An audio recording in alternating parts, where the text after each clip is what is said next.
the gap, standing for Jesus. Standing in the gap for family and friends. Standing in the gap, one love for all, so we all can make it in.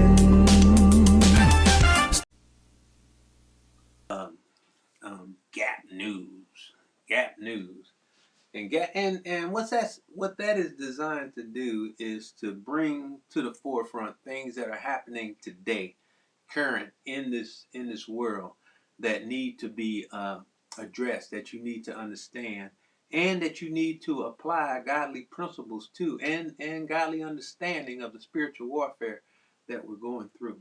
So each week we snatch something out of the news and put it before you in this segment. We call it Gap News. Marvel, what do you have for us today in Gap News?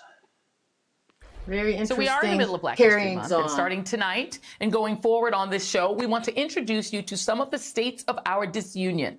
States where Americans are struggling to exercise their right to vote, to make their way out of poverty, and to live free of government control of their wombs.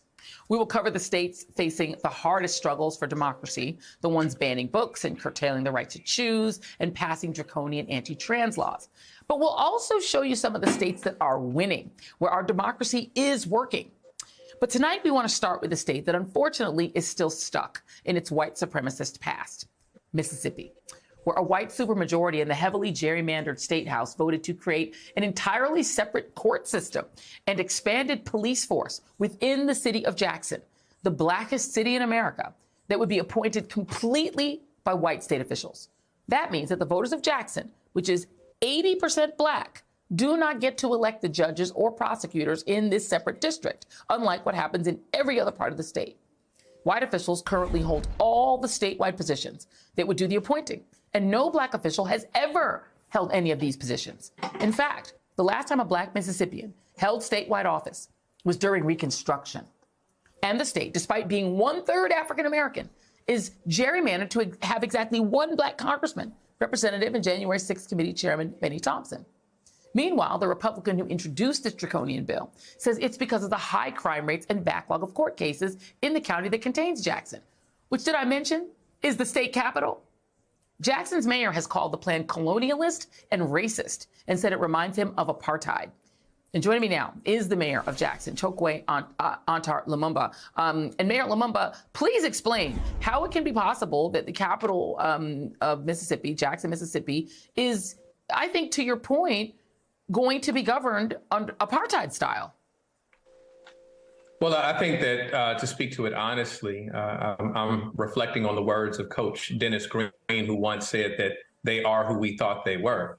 As we've been calling out these clearly racist policies, that has been done much to the chagrin of state leadership, saying that we're giving Mississippi a black eye. And to be clear, it is not our words that give Mississippi a black eye. It is the actions that they're taking, actions that will not allow or disenfranchise voters in Jackson, Mississippi.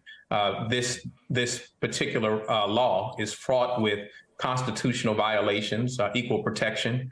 It is seeking to create a district which is the most densely white populated area in the city of Jackson.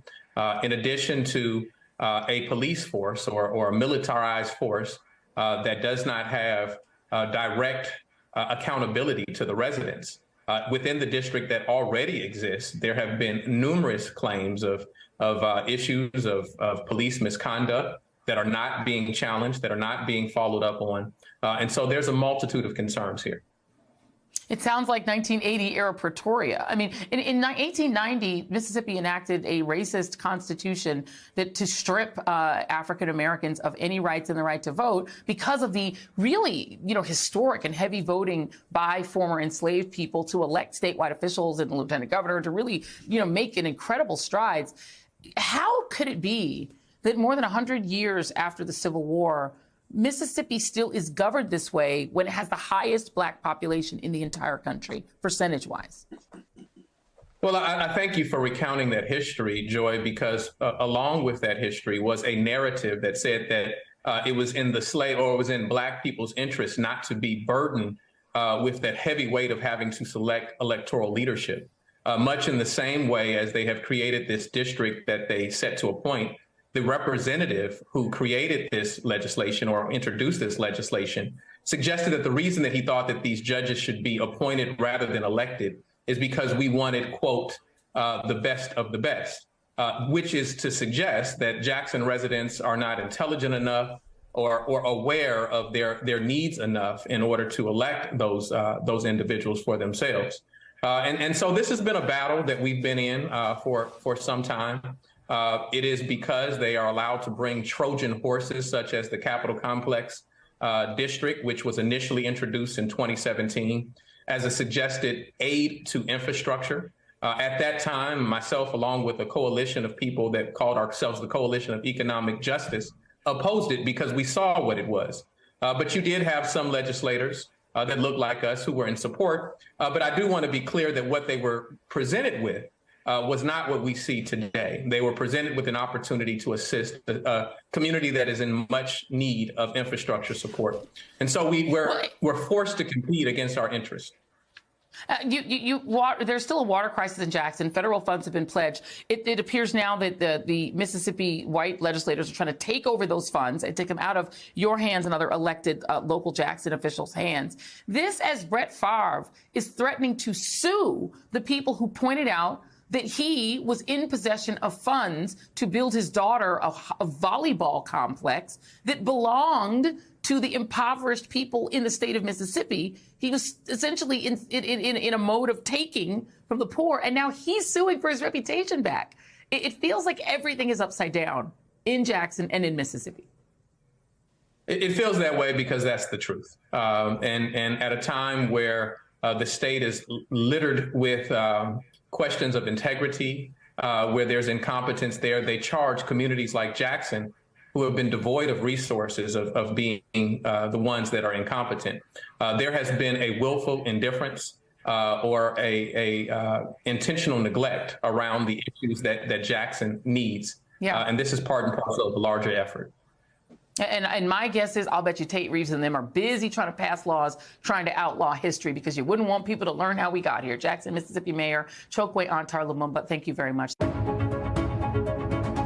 pretty hard to believe that in 2023. Well, yeah, over 100 years after slavery, that just plays into our previous discussion in this ministry, Constitution versus the Bible, where we focused on the long shadow of slavery, and those who will try to say that things are so much better now, and that we don't need to worry about what happened over 100 years ago, when it's still happening, and blatantly, up front, happening. Well, you know what? The systemic racism and the people who are